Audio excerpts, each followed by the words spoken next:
आज के बाद आर्टिकल 370 और 35A के पक्ष में जो दलीलें दी जा रही थी कि नहीं प्रक्रिया का पालन नहीं हुआ या गलत तरीके से अपनाया या पार्लियामेंट ने गलत किया, राष्ट्रपति ने गलत किया, उन सभी बातों पे विराम लग गया है। 5 जजों ने एक मत होकर फैसला दिया है। 5 जजों के बीच में कोई मतभिन्नता नहीं है, जो एक इलेक्शन मत से। कराने की बात है और जो स्टेट की बात है, क्या आपको लगता है उसमें पिटिशनर्स के लिए कुछ पॉजिटिव निकल के आया है कि 2024 तक इलेक्शंस होंगे? और स्टेट केंद्र सरकार ने अपनी तरफ से भी कहा था कि जैसे वहाँ पे शांत हो जाएगा हम इलेक्शन कराएंगे, और वो इलेक्शन कमीशन को इसलिए सुप्रीम कोर्ट ने कहा है कि आप इस इलेक्शन वाली प्रक्रिया को 30 सितंबर तक पूरा कर लीजिए।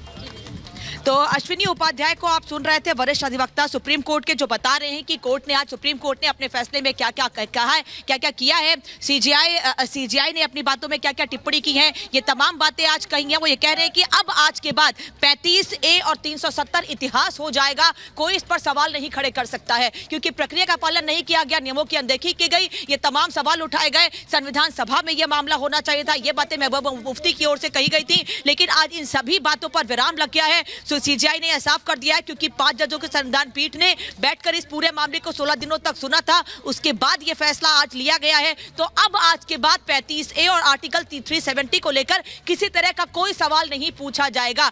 5-0 से इस पर पूरी तरह से मोहर लगी है, सहमति बनी है, जिसके बाद आज यह फैसला दिया गया है। मेरे साथ इस वक्त सुनील डिंपल साहब हैं, आज के फैसले पर मैं इनसे बात करती हूँ। आज जो सीजीआई ने फैसला दिया, क्या कहेंगे? जी, अब सुप्रीम कोर्ट का फैसला है तो इस पे दो राय तो हो नहीं सकती, क्योंकि ये एक सियासी फैसला था और जो सुप्रीम कोर्ट ने फैसला किया है हमें मंजूर है, लेकिन हम लोगों के बीच में जाएंगे। तब आप ये कहिए कि अब आगे आप सवाल नहीं खड़े करेंगे 35 और 370 को लेके, क्योंकि कोर्ट ने भी ये संदेश दे दिया है कि अब ये इतिहास बन चुका है। अवाम क्या चाहती है, लोग क्या चाहते हैं, लोगों में जाएंगे, फिर से कोशिश करेंगे कि ये बहाल हो। अगर सुप्रीम कोर्ट ने पहले भी तो सुप्रीम कोर्ट ने फैसला दे दिया तो कैसे? अब देखते हैं कौन सा अपने साथियों से बातचीत करेंगे और सलाह मशवरा करके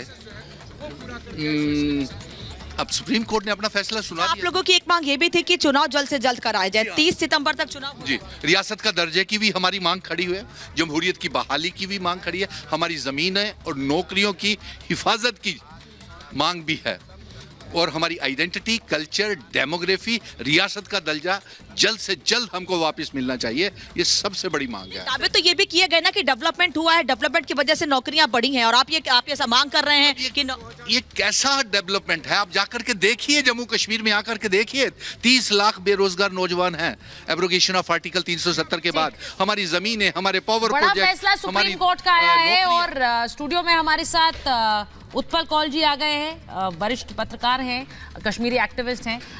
उत्पल जी, मैं आपके रिएक्शन उस पर एक बार लेना चाहूंगी, क्योंकि कोर्ट ने जब कहा है कि किसी दुर्भावना से नहीं किया गया, एंड रिजल्ट यही होना था, अखंड भारत और कश्मीर का, जम्मू कश्मीर के जो विलय है एक तरह से भारत में पूरी तरह से। आज पूरे भारतवर्ष को बहुत मुबारकबाद है।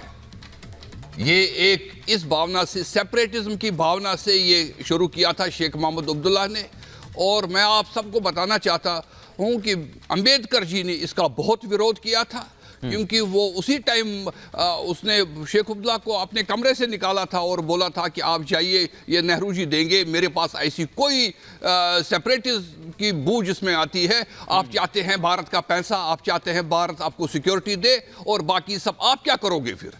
तो इसलिए आज जम्मू कश्मीर भारत के साथ पूरी तरह से विलय हुआ है, पूरा देश आज खुशियां मना रहा है, और आज